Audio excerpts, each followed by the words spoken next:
Members of the Global Sumud Flotilla are vowing to continue their efforts to break Israel's siege of the Gaza Strip after two of the group's ships came under fire from apparent drone attacks while docked in Tunisia. After initially downplaying the attacks, Tunisia's Interior Ministry said Wednesday they were, quote, premeditated acts, but did not name a suspect. Activists have directly implicated Israel.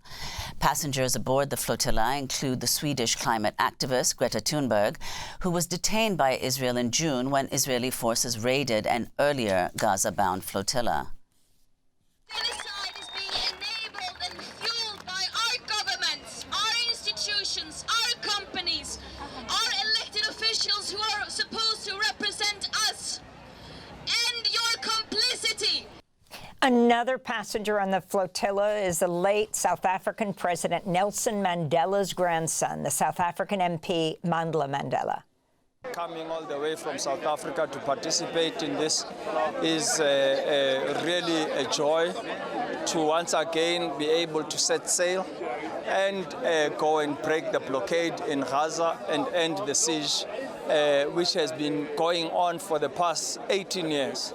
And we hope that it will be received as such because we are a peaceful people, we pose no threat, we are carrying humanitarian aid for our brothers and sisters in Gaza. We're joined now by two guests. On the boat in the port now is Mariana Mortágua, Portuguese parliamentarian, economist, and we're joined by Saif Abukeshek, a Palestinian activist based in Barcelona, has been organizing Palestinian solidarity across Europe for 20 years, was a lead organizer in the global march to Gaza. We welcome you both to Democracy Now! Let's begin with the Portuguese parliamentarian who is joining us now. Mariana Mortágua, why are you on the boat? Explain what's happened with these two attacks and what you believe has happened. Okay, I'm on the boat because I think that if our governments are not doing anything to stop the genocide and to break the siege, then the civil society has to organize. And I feel that as a member of the parliament, it's my duty to do this. It's my duty to be here and to help in any way I can to bring attention to the situation in Gaza and the genocide and to break the siege. As we know, many flotillas before this one have been somehow attacked by Israeli forces, either through drone attacks before they left, or they were intercepted, or to bureaucratic sabotage. What we know is that in the two previous days, two of our boats have been attacked. One is the boat I'm in right now, called Family Boats, and it was attacked when one of my comrades from Portugal was on the boat and saw the drone and saw the fire that came from the drone and attacked the boat. The next day, I was on the boat and I saw the other attack on Alma boat, which was right in front of us. These attacks were done in Tunisian waters. We were anchored by the ports of Tunisia. And we know who has interest in stopping these flotillas, in stopping this mission to Gaza. And we are very also aware of the fact that Israel did this at the same time they were displacing 1 million people in Gaza. So there is these tactics that they use all the time to change the attention, to move the eye from Gaza to the flotilla, from the flotilla to Qatar.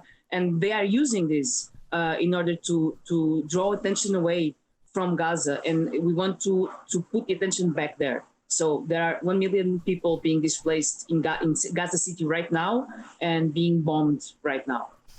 And Saif, could you comment? You were part of the global march to Gaza earlier this year. Talk about the significance, the importance of these repeated attempts to break the Israeli siege on Gaza. Well, I mean, we see the complicity of so many governments in the genocide and the blockade around Gaza, and of course, the support for the Israeli occupation during the past 78 years. Without civil society moving to pressure those governments, we won't achieve any advancement for the people, for the citizens who are living there. We have seen how the Spanish government took a decision for an embargo, a military embargo, which will stop any kind of military treatments with Israel. This is the path to go forward, and this only happens through mobilization. In June, we have mobilized 3 movements: through land by convoy from North Africa, through sea with Madeleine, and then through air with more than 4,000 people going from more than 80 countries to Egypt to try to pressure the complicit governments in their participation in genocide. We have to continue working. There is no one mission or campaign that will have a direct outcome impact, but I believe solidarity work is an accumulative process that we have to build in. We have to mobilize people around the world. We have to get pressure on governments, because that's the only way that Israel will listen and will stop their crimes. Those governments are enabling Israel to continue. Mariana Mortágua, you're a Portuguese parliamentarian. If you could talk about what effect you think these attempts, the flotillas, the global march, whether it's having an impact on people, on ordinary citizens in Portugal and, across Europe.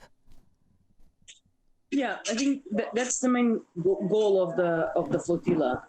Besides breaking the siege and opening a humanitarian corridor to Gaza, is to show people that Gaza is a real place. It's not an abstract location. Gaza exists, it's there. Real people are living there and are living under attack, despite the fact that our governments just pretend that nothing is happening and that Israel is not breaking international law every day in Palestine, but also attacking these humanitarian flotillas. So one of the consequences of these flotillas is trying to make our governments take a stand, trying to pressure the European Commission, the European institutions to take a stand.